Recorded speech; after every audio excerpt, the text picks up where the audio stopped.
కోటగిరిలో BRS ఆధ్వర్యంలో రైతు maha dharna. Kaleshwaram project నీళ్లతో నిజాం సాగర్ నింపి ఆయకట్టు రైతులకు సాగునీరు అందించి ఆదుకోవాలని రాష్ట్ర ప్రభుత్వాన్ని మాజీ ఎమ్మెల్యే బాజిరెడ్డి గోవర్ధన్ రెడ్డి డిమాండ్ చేశారు.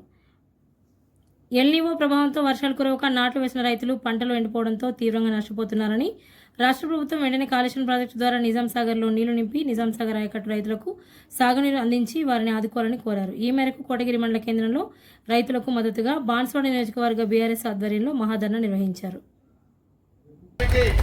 ఈనాడు ఇచ్చేసినటువంటి గోవన గారికి మరియు అదేవిధంగా ఈ కార్యక్రమానికి ఇచ్చేసినటువంటి పెద్దలు తోట ఆగన్న గారు, సిరిసిల్ల బీఆర్ఎస్ పార్టీ మాజీ జిల్లా అధ్యక్షులు శ్రీనివాస్ గారు, మాజీ ఎంపీపీ గారు ఎలమంచెల్లి శ్రీనివాస్ గారు, మరియు రైతు బంధు అధ్యక్షుడు మాజీ అంజిరెడ్డి గారు, మన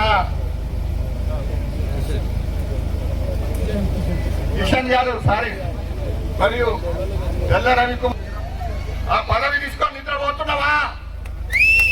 మీరే చెప్పారు కాళేశ్వరం అత్యుత్తమైనటువంటి డ్యామ్ అన్నారు. మీరే చెప్పారు. ఒక్కసారి పోయినసారి కాళేశ్వరం నుంచి నిజాం సాగర్ కూడా నీళ్ళు తెప్పించారు. నిజాం సాగర్ నుంచి నీళ్ళు తెప్పించుకున్నప్పుడు సంకలు గుర్తుకుంటే నీ అమ్మ నియోజకవర్గం మొత్తం తిరిగినావు. ఇటువంటి డ్యామ్ నేను చెప్పిన కదా కాళేశ్వరం ఎంత మంచి డ్యామ్ అని. ఇప్పుడు ఎక్కడ పోయింది పోచారం శ్రీనివాస్ రెడ్డి గారు? మీరు చేయాలనుకున్నటువంటి కార్యక్రమాలు ఏం చేశారు?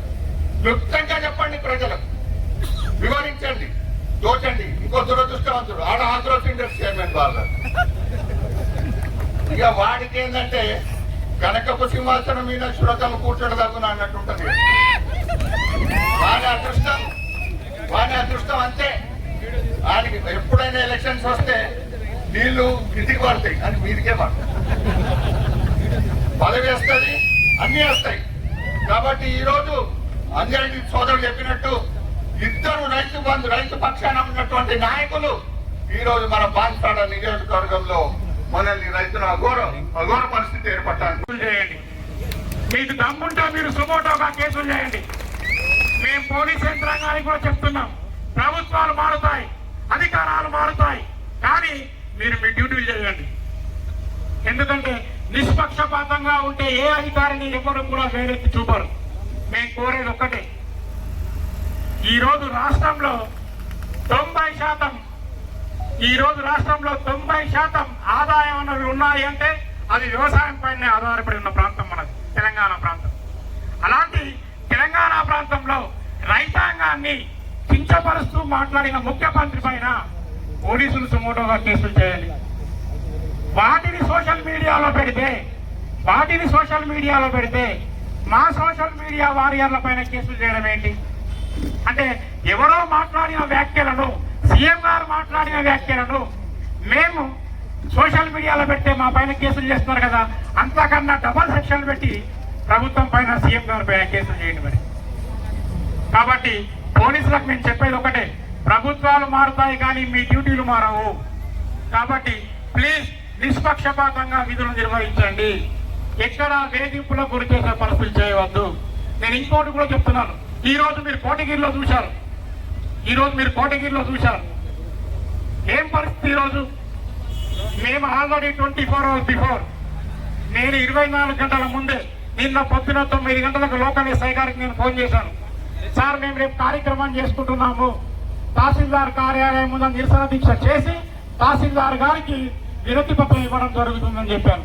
ఈ కార్యక్రమానికి మాజీ ఎమ్మెల్యే గారు బాజిరెడ్డి గోవర్ధన్ గారు వస్తున్నారు, వీజీ గౌడ్ గారు వస్తున్నారు, ఆగన్న గారు వస్తున్నారని పేర్లతో సహా చెప్పి అనుమతి తీసుకోవడం జరిగింది. సరే అన్నారు. కానీ ఈరోజు ఉదయం పరిస్థితి ఏంటి? ఈరోజు ఉదయం రెచ్చగొట్టే పరిస్థితులు. కాంగ్రెస్ నాయకులు, స్థానిక కాంగ్రెస్ నాయకులు నియోజకవర్గంలోని కాంగ్రెస్ అందరినీ తీసుకొని వచ్చి ఇక్కడ ప్రెస్ పెట్టడం, ఈ సమావేశం మందిరం నుంచి ముందుగా వెళ్ళడం. నేనేమంటున్నాను, పోలీసులని ఒక పార్టీకి మీరు అనుమతి ఇచ్చారు.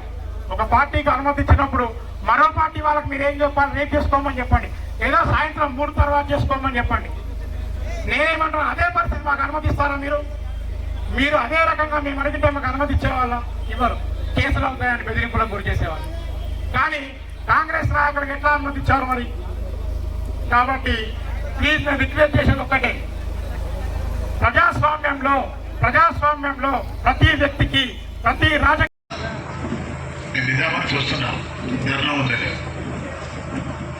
కొడికి రాగానే కొంతమంది వస్తున్నారు అక్కడ కాంగ్రెస్ పార్టీ నాయకులు నేను అనుకున్నా వీళ్ళు మాకు సపోర్ట్ ఇస్తున్నారు అనుకున్నాను కాదట బాబు టూడు బసవనలాగా టూడు బసవన్నట్టుగా ఉచారాలు రీతిగా నవ్వుకుంటూ వెళ్తారు కొంచెం అన్నా సిగ్గుండాలా ప్రజల కోసం బీఆర్ఎస్ పార్టీ రైతుల కోసం నిజాం సార్ నీళ్లు కావాలా కాళేశ్వరం నీళ్ళు ఉత్పత్తి చేయాలా మేము ధరణ కూర్చోనుకుంటే కౌంటర్ ధర నాకు అర్థం కాదు వద్దనా ధరణ వద్దనా లేకపోతే నీళ్ళు ఇయ్యద్దనా అర్థమైంది మాకు నేను మనం చేస్తున్నాం అందరికి కూడా ఇంతమంది రైతులు వచ్చాడు